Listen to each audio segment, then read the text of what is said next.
बिस्मिल्लाहिर्रहमानिर्रहीम। अस्सलाम वालेकुम नाज़रीन, आप यूट्यूब चैनल देख रहे हैं। मैं इमरान खान हूँ। इस वक्त पाकिस्तान की सारी ख़बरें एक मरतबा फिर इमरान खान साहब के आसपास घूम रही हैं और ऐसे में इमरान खान साहब का अपना जो स्टेटमेंट है वो सबसे ज़्यादा इम्पॉर्टेंट होता है। इमरान खान साहब ने कुछ बड़ी अहम चीज़ें की हैं और कही हैं। उन्होंने जो कुछ कहा इसके असरात आने वाले दिनों में सियासत के ऊपर होंगे। इमरान खान साहब ने क्या कहा पहले आप ये देख लीजिए, फिर मैं आपको बताता हूँ कि मेरे पास क्या खबर है इमरान खान साहब के हवाले से।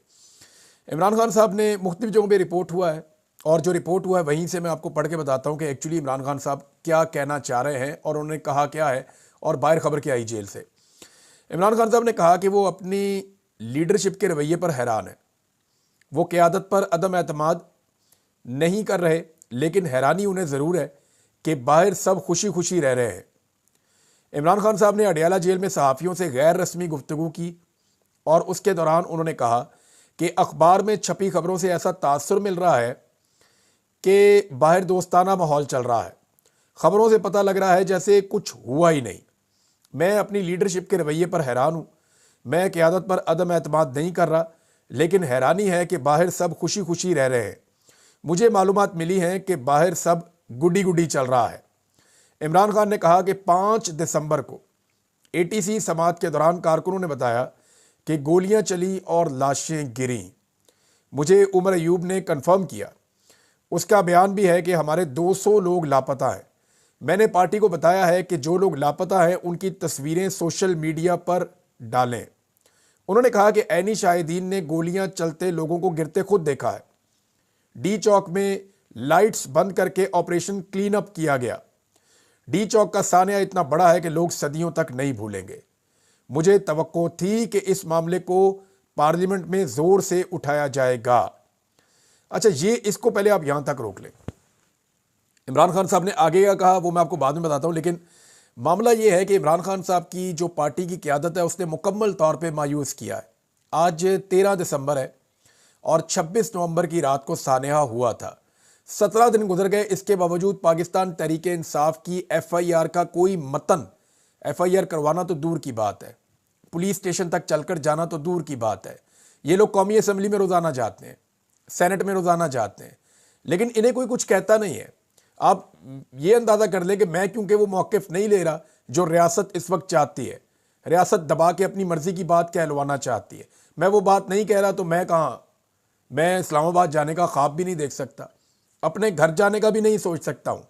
यानी ऐसी खुआरी काट रहा हूँ और बहुत सारे और लोग भी काट रहे हैं, उनको परवाह नहीं है, मैं को गिनवा नहीं रहा, लेकिन मैं ये बात कर रहा हूँ कि ये लोग फिर कैसे फिर रहे हैं, ये लोग कैसे हर जगह पे जा रहे हैं। कंप्रोमाइज़, उन्होंने सिस्टम के साथ कंप्रोमाइज़ किया है, इसीलिए वो हर जगह पे आज़ादी के साथ घूम फिर रहे हैं।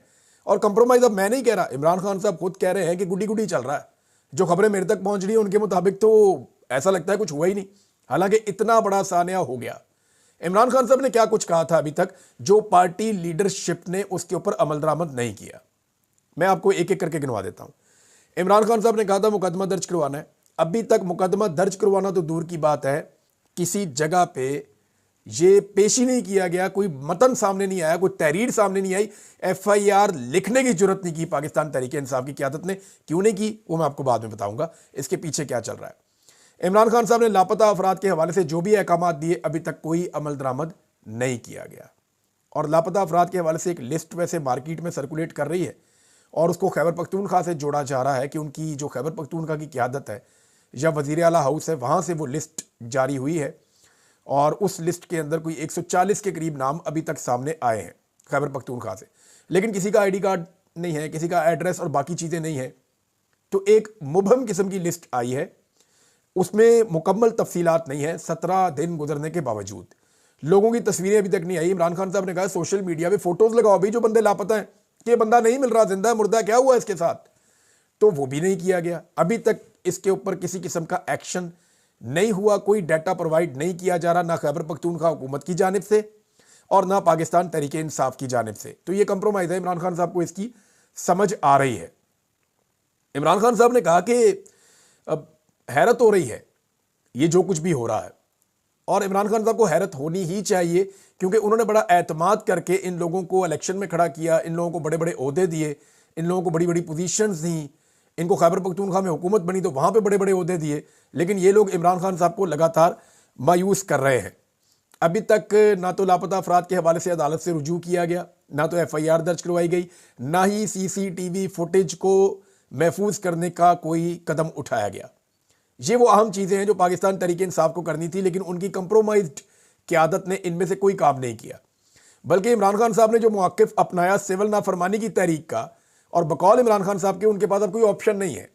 यानी अलीमा खान साहिबा ने कहा कि अब वो क्या करें, दीवार के साथ लगा दिया गया, हर चीज़ छीन ली गई है। इमरान खान साहब ये नहीं करना चाहते, लेकिन जब हुकूमत और सिस्टम मानता ही नहीं है तो उनके पास इसके अलावा चारा कोई नहीं बचा कि वो ओवरसीज़ पाकिस्तानियों को और पाकिस्तानियों को कहें कि सिविल नाफरमानी तहरीक की तरफ आ जाए।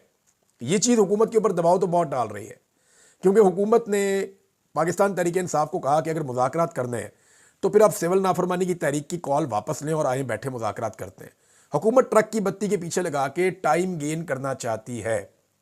दूसरी जानिब पाकिस्तान तहरीक इंसाफ अगर एफआईआर के लिए एक दरखास्त दे देगी अदालत में, या एफआईआर के लिए दरखास्त पहले पुलिस स्टेशन में फिर अदालत में लेकर जाएगी, तो हुकूमत ये कहेगी जनाब आप हमारे वज़ीर आज़म पे एफआईआर भी करवाना चाहते हैं और हमारे साथ मुज़ाकरात भी करना चाहते हैं।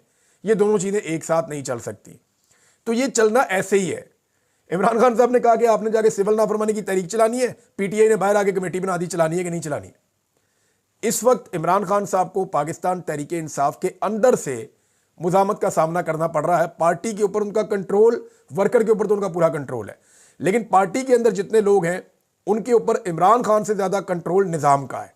सिस्टम पार्टी के अंदर मौजूद लोगों को ज़्यादा कंट्रोल कर रहा है। मैं आपको भी साबित कर दूंगा, और मैं बहुत सारी ऐसी चीज़ें जानता हूं, मैं बताऊंगा तो मुसीबत पड़ जाएगी बहुत सारे लोगों को, और बताऊंगा इंशाल्लाह। अब इमरान खान साहब ने कहा हमारे मुतालबात बड़े सीधे हैं, जुडिशल कमीशन बनाएं और लोगों को रिहा करें। उन्होंने कहा कि हमें आखिरी स्टेज पर धकेला गया, हमारे लोगों को अभी तक 9 मई के केसेस में गिरफ्तार किया जा रहा है। मेरे खिलाफ एक केस खत्म होता है तो दूसरा शुरू हो जाता है। इस पर सख्त रद्द-ए-अमल देना चाहिए। पार्टी को परवाही नहीं होती। इमरान खान साहब के ऊपर 1, 2, 3, 4, 5, 6 केसेस पे केसेस चल रहे हैं, पार्टी को फिक्र ही नहीं है। हालांकि नवाज शरीफ के ऊपर एक केस हो जाता था ना, या एक पेशी होती थी, तो वो कीमत अदा करनी पड़ती थी पूरे निज़ाम को उसकी। पीएमएलएन इतने ज़बरदस्त तरीके से नवाज शरीफ के दिफा के अंदर सामने आती थी। लेकिन पाकिस्तान तहरीक इंसाफ में वर्कर इमरान खान के साथ खड़ा है, अवाम की अक्सरियत इमरान खान के साथ खड़ी है।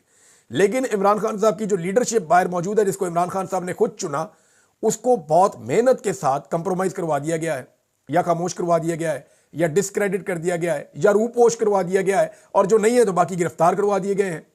तो बड़ी मुश्किलात हैं इमरान खान साहब के लिए। उन्हें बाहर आना पड़ेगा अपनी पार्टी को कंट्रोल करने के लिए। अगर वो अंदर रहेंगे तो वो कुछ कर नहीं पाएंगे।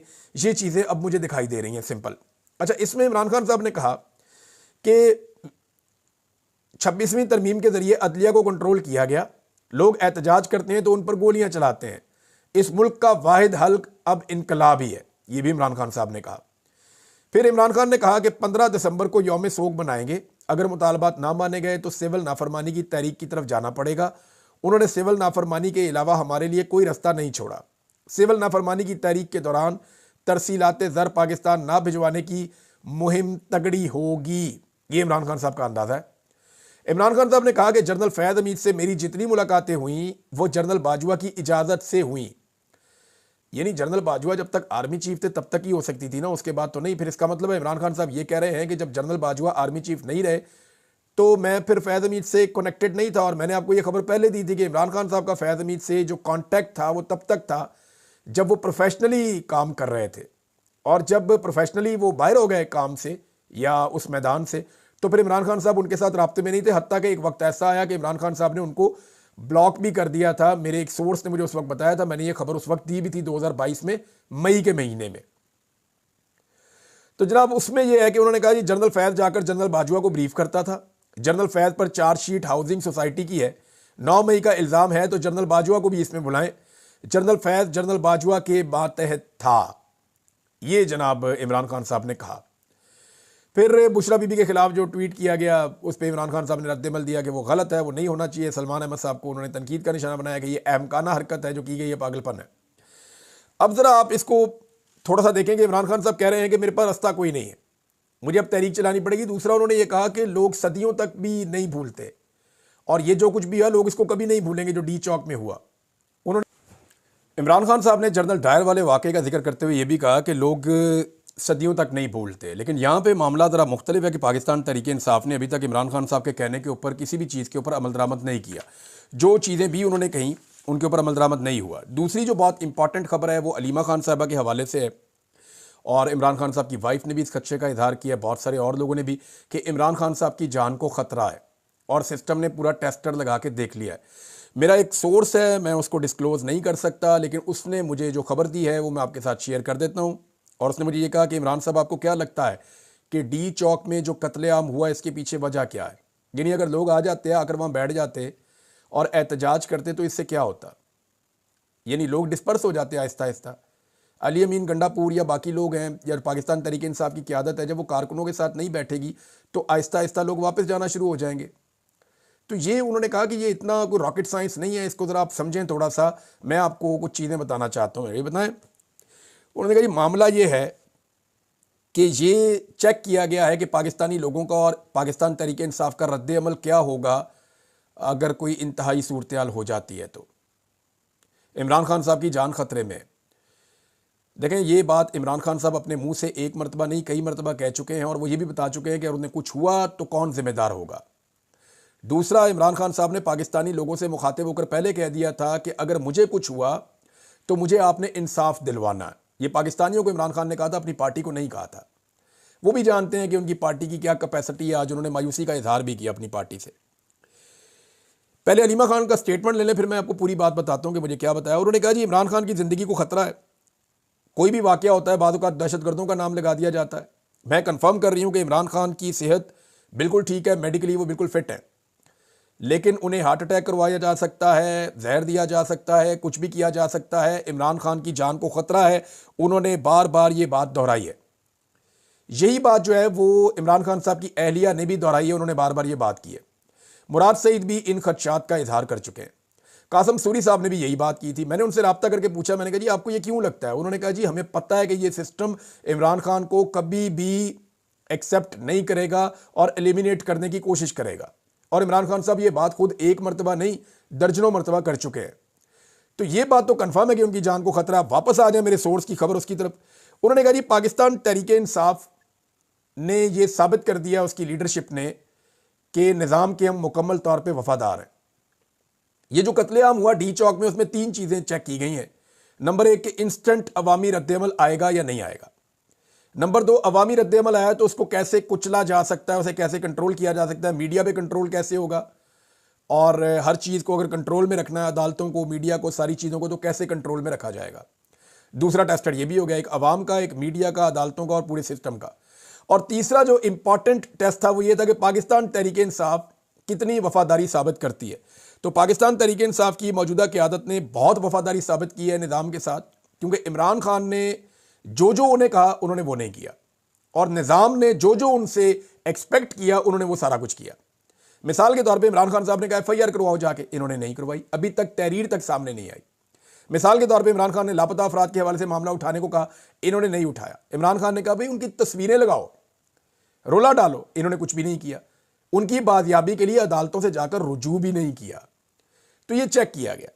दूसरा, पाकिस्तान तहरीक इंसाफ ने हर वो चीज़ की जो निज़ाम को सूट करती है और हर वो चीज़ नहीं की जो इमरान खान साहब को इस वक्त सूट करती है। तो ये सिस्टम ने तीनों चीज़ों को टेस्ट कर लिया है। नंबर 1, अवाम को कैसे कंट्रोल करना है। नंबर 2, सिस्टम को कैसे, बाकी चीज़ों को कंट्रोल करना है, मीडिया को, अदलिया को, इंतज़ामिया को, सबको। और नंबर 3, पाकिस्तान तहरीक इंसाफ से किस तरह से काम लेना है। अब जो लोग इमरान खान साहब के वफादार हैं उनकी हालत यह है कि या तो वो जेलों में पड़े हैं, या वो बेचारे रूपोश हैं, सामने ही नहीं आ सकते, या उन्हें डिस्क्रेडिट किया जा रहा है। यानी बहुत सारे ऐसे लोग हैं पाकिस्तान तहरीक इंसाफ में जिनको प्लानिंग के साथ डिस्क्रेडिट किया जा रहा है। इमरान खान साहब की फैमिली की आप बात कर देना, उनकी बहनों की, उनकी बीवी की, डिस्क्रेडिट किया जा रहा है कि इनको अवाम से हटा दो, दूर कर दो। सिर्फ जो है वो जो लीडरशिप है पार्टी की उसको पब्लिक के बीच में एंगेज करें, ताकि जब भी पब्लिक को उठाना हो तो उनको इस मामले को सबको दबाना कैसे है इसकी तैयारी। मिसाल के तौर पे कोई बड़ा वाकया पाकिस्तान में हो जाता है, खुदा न खास्ता, तो पाकिस्तान तहरीक इंसाफ कॉल देती है, दूसरा कहता है ये कॉल, पहला कहता है ये कॉल। ये आपसी लड़ाइयों में पब्लिक को इतना उलझा देंगे कि निज़ाम को वक्त मिल जाएगा, और वक्त ही निज़ाम को चाहिए होता है, जो अभी देकर साबित किया पाकिस्तान तहरीक इंसाफ ने कि बेफिक्र हो जाए, हम आपके साथ खड़े हैं। और ये ऐसा ही हुआ है। हत्ता कि लाशों का मजाक जानबूझकर उड़ाया गया। ये मेरे सोर्स ने कहा। आपको क्या लगता है कि लाशों का मजाक को वैसे उड़ाया, जानबूझकर उड़ाया गया? ताकि मैक्सिमम देखा जाए कि कितनी फ्लेक्सिबिलिटी आ सकती है दूसरी जानिब से, देखा जाए कि कितना बोझ उठा सकते हैं पाकिस्तान तहरीक इंसाफ के कंधे जो लीडरशिप बाहर मौजूद है वो। और इमरान खान साहब आज, क्योंकि मैं इसलिए बोल रहा हूं, इमरान खान साहब ने खुद इनके ऊपर अदम एतमाद तकरीबन कर दिया है, हैरत का इजहार कर दिया। मैं तो बहुत सारे फैक्ट्स जानता हूं, मैं आने वाले दिनों में चीजें आपके सामने और भी रखूंगा। अब इसमें जो है फैसल वाडा जैसे लोग जो हैं वो ज़हन साजी का काम कर रहे हैं, बार बार कहते हैं इमरान खान की जान जा सकती है, अगर जान बचानी है तो बुशरा बीबी को तलाक दे दें वरना उनकी जान जा सकती है, उनकी जान वाकई खतरे में है, वो सीरियसली खतरे में है। वो ये कहते हैं कि अंदर से शवाहिद आ रहे हैं, डिवाइसेस दे दी गई हैं, ये किया वो किया। लेकिन तीन चीज़ें हो सकती हैं, या तो मिलिट्री कस्टडी में फैज़ हमीद है, मिलिट्री कस्टडी में मिलिट्री खुद खबरें दे रही है फैसल वाडा को कि जाओ इमरान खान के खिलाफ बोलो। नंबर एक तो ये हो सकता है ना। नंबर दो ये हो सकता है कि फैसल वाडा अपने से खबरें दे रहे हैं, झूठ बोल रहे हैं और मिलिट्री एस्टेब्लिशमेंट इसको एंजॉय कर रही है, ठीक है झूठ बोलने दो। तीन ये हो सकता है कि उनका सिस्टम इतना कमजोर और नाकस है कि उसके अंदर से खबरें निकल निकल के बाहर जा रही हैं और उन्हें पता ही नहीं चल रहा। यही हो सकता है ना। तो आप खुद ही इसकी पॉसिबिलिटी देख लें कि एक्चुअली क्या हो रहा है। बहरहाल इमरान खान साहब को अगर एलिमिनेट खुदा ना खास्ता किया जाता है, मैंने कासिम सूरी से खुद भी बात की, मैंने को बताया कि उन्होंने क्या कहा। उन्होंने कहा जी वाकई में इमरान खान खतरे में है और हम ये समझते हैं कि वो खतरे में है और इसीलिए हमने वो ट्वीट किया था। मैं 10 दफ़ा भी करना पड़ा तो मैं चीज़ें करूंगा। जब भी इमरान खान साहब को पार्टी की नज़रों से ओझल किया जाता है तो हमें फिक्र पड़ जाती है, क्योंकि हम जानते हैं कि ये सिस्टम इमरान खान को कभी बर्दाश्त नहीं करेगा। लेकिन मैं सिस्टम को ना कुछ चीज़ें सिर्फ याद दिलाना चाहता हूँ और बताना चाहता हूँ। अगर उसके दिमाग में ये बात चल रही है सिस्टम में कि इमरान खान को एलिमिनेट करना है या कोई इस तरह का तजर्बा उन्होंने करना है जिसका खतरा इमरान खान साहब ने खुद कहा कि उन्हें बहुत ज़्यादा है, तो ये याद रखिएगा कि आपको कुछ भी दोबारा मिल जाएगा, आपको इमरान खान दोबारा नहीं मिलेगा। जो मर्जी आप कर लें, आपको दोबारा बेशुमार वज़ीर आज़म मिल जाएंगे, बहुत सारे आर्मी चीफ मिल जाएंगे, बहुत सारे डीजीज मिल जाएंगे, बहुत सारे ओहदेदार मिल जाएंगे, बहुत सारे जज मिल जाएंगे। आपको इमरान खान दोबारा नहीं मिलेगा और शायद ऐसा बंदा आपको मिले भी ना। यानी ये निज़ाम खुद एक वक्त आएगा, ये मातम करेगा और कई दहाइयों तक ये अपने आप को कोसते रहेंगे, अपने गलत फैसलों को कोसते रहेंगे कि ये हमने क्या किया। ये शख्स वो वाहिद लीडर है इस वक्त जो अपने लिए सजा नहीं काट रहा, अपने मुल्क के लिए काट रहा है, क्योंकि इसकी जेब के अंदर पहले दिन से डील की पर्ची पड़ी हुई है और अभी तक पड़ी हुई है। अगर अपने लिए कर रहा होता डील करके बाहर आ जाता। ना इसने अपनी बहन को सियासत करानी है, ना अपनी बीवी को करानी है, ना अपने बच्चों को करवानी है, तो इसका तो कोई इंटरेस्ट भी नहीं है इसके अंदर।